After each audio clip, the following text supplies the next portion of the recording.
你虽然在上海过上了好日子，但是你没有了尊严。粉丝的留言让我如坠冰窟，哭笑不得。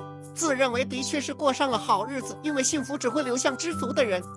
我只是一个兢兢业业开买手工作室，偶尔兼职模特的年轻人，所有的时间都花在了拍摄、拍服装和直播上面。如果真的选择了您口中所谓的没有尊严的生活方式，何必让自己如此奔波呢？不必用您狭隘的认知来过度解读我的生活。最后，希望大家都有尊严的发财哦。